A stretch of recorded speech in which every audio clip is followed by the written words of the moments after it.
in God's face. In other words, he was bringing about his own glory and his own honor because of both what he could do and what he can build before the Lord. So we have a cruel king in the Old Testament. He comes first. We have the good king in the New Testament. He comes last. Also think about this. He is a mighty hunter. What was Esau? Get it?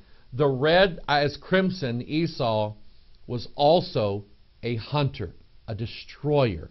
Think about that. And then we have, he is building things. Number one, Babel, Erech, Akkad, Calneh, in the land of Shinar. It's now called Samaria, but that's what it was referred to as, Shinar, back in those days. And here's the thing. Babel, we know what that is. That's where the tower was born, that was built or partially built. And it was also what her name is. Revelation 17, mystery Babylon, the great, the mother of harlots and abominations of the earth. 13 words there, by the way. And Nimrod is a builder of the world order, the old world order, and now he wants to build a new world order, not by doing something different, but by taking back up the rebuilding of what used to be. Now I want you to think about this. Because the city, now let me read this in John chapter 14, verse 3.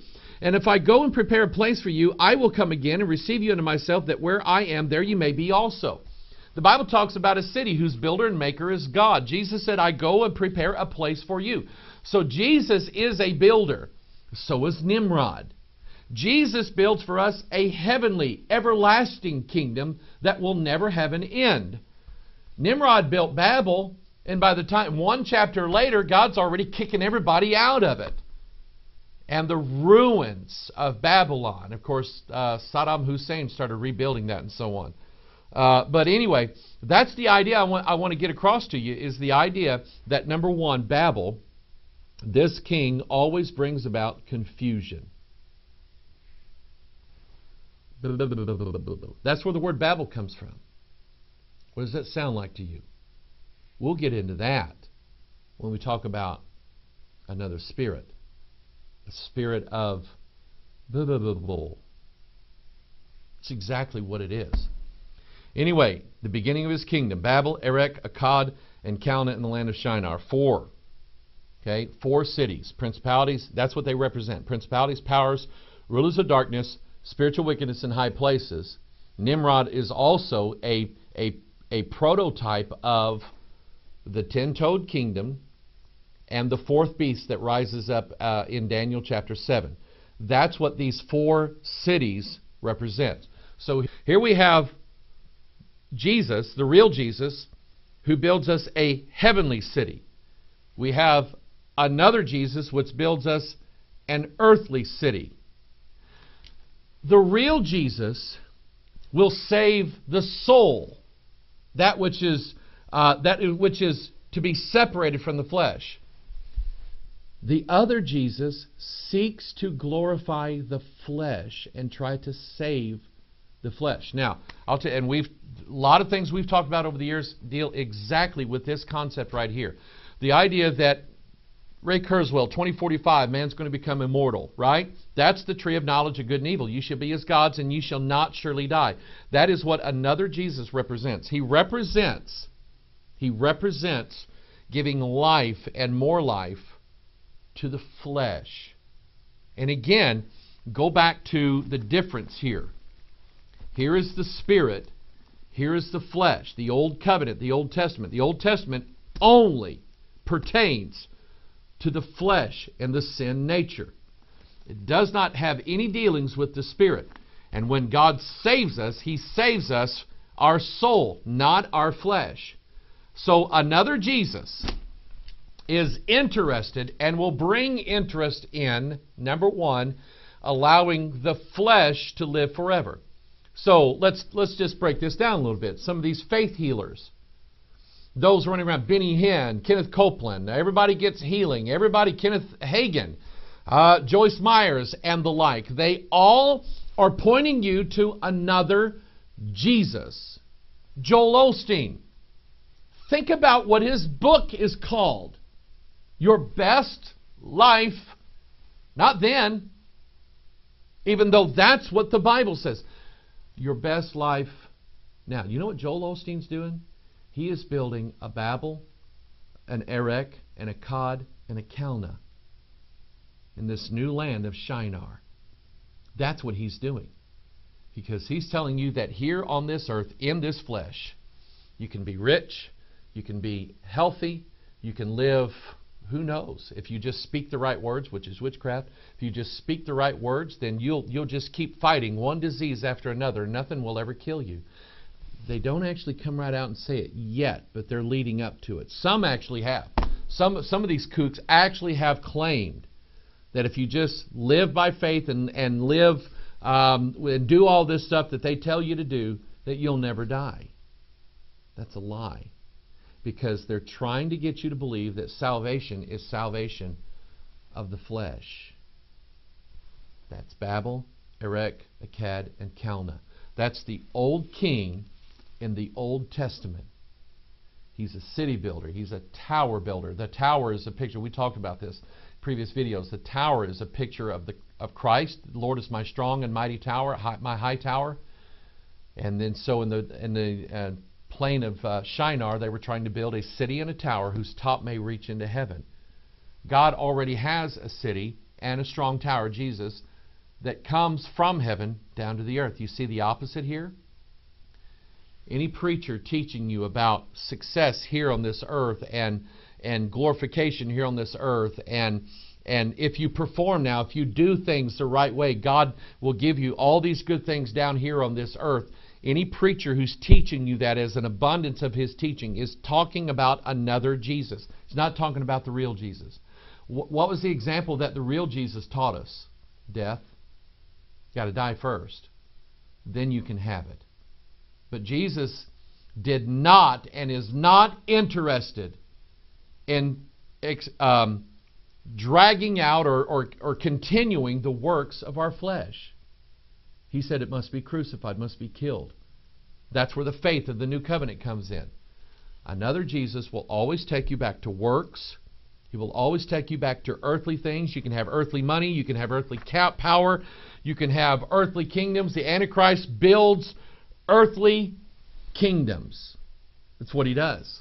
And remember, Nimrod, there were three sons of Noah, Shem, Ham, and Japheth.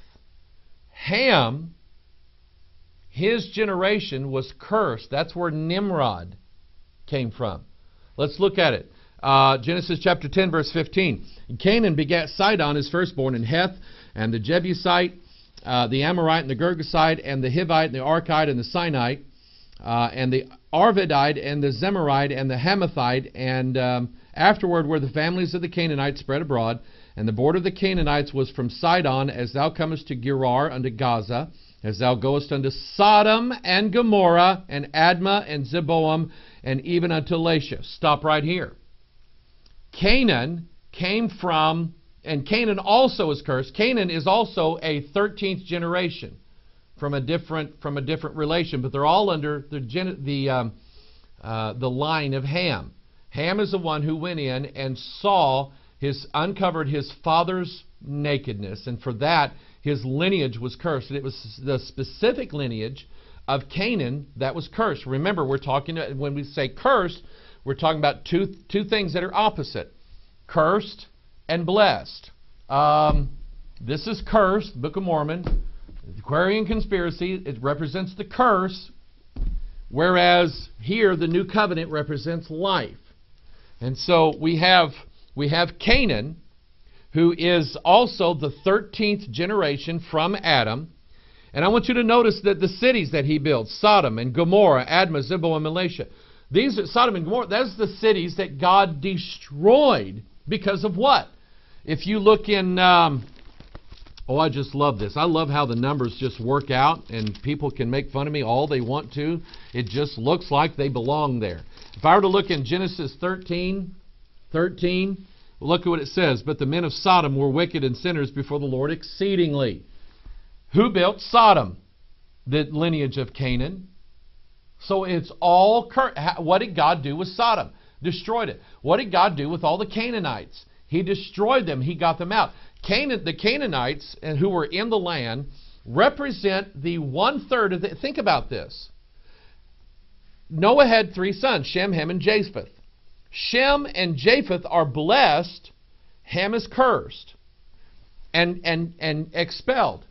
In heaven, you have the group of angels. The dragon takes how much of the angels? 1/3. The other 2/3 are blessed. 1/3 of the angels are cast down to the earth. And so think about Canaan and the Canaanites. God brings His people in and casts out the old inhabitants so that they can inhabit that land.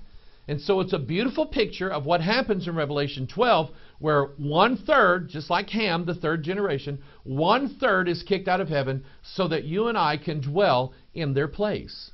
And we're dealing with 2 nations, 2 types of people. One blessed, one cursed. One who is of the Son of God, Jesus Christ, one who is of another Jesus. And I keep reiterating this because another Jesus will always bring you another gospel, and the way to recognize any other gospel is that it's going to bring a work in somehow, some way.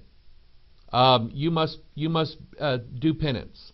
You must eat this wafer and drink this cup. You must speak in tongues. You must go back and keep feast. You must do this. You must do that in order to be saved. Paul was dealing in Galatians with those who were saying, you must keep the law to be saved. You must be circumcised to be saved. That was another gospel, and that's how Paul nailed it. They were following the wrong Jesus because their Jesus was a Hebrew, so therefore he was calling us to be Hebrews. That's not true. That's a lie. Use discernment, people. Find these things out. So let's look at the Canaan kings. Since they're cursed, they're from that 13th generation. These Canaanite kings represent another Jesus. And this is where it gets really, really interesting. Let me pull old Albert Pike out here. Okay, let's get Albert out here. Albert, you ready? Okay. On the front of Morals and Dogma is an eagle, 33 stars here, and he's got a crown. That's a king. He's got 2 heads. And Albert says one represents the male, one represents the female, one represents the heavenly, one represents the earthly, and they're joined together in one body. So take a look at this. Here's the Canaanite kings now, the cursed ones. Joshua 13:10, and all the cities of Sihon, king of the Amorites, which reigned in Heshbon, under the border of the children of Ammon. And then in verse 12 we have the kingdom of Og in Bashan, who was of the remnant of the giants. So think about this for a minute.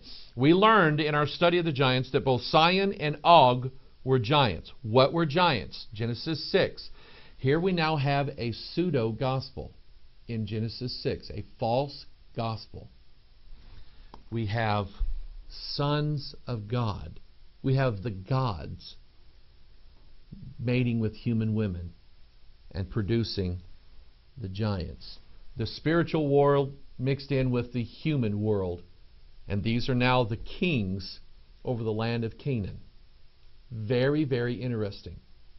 So the real Jesus, his literal father was God Almighty. His mother was a virgin. Here we have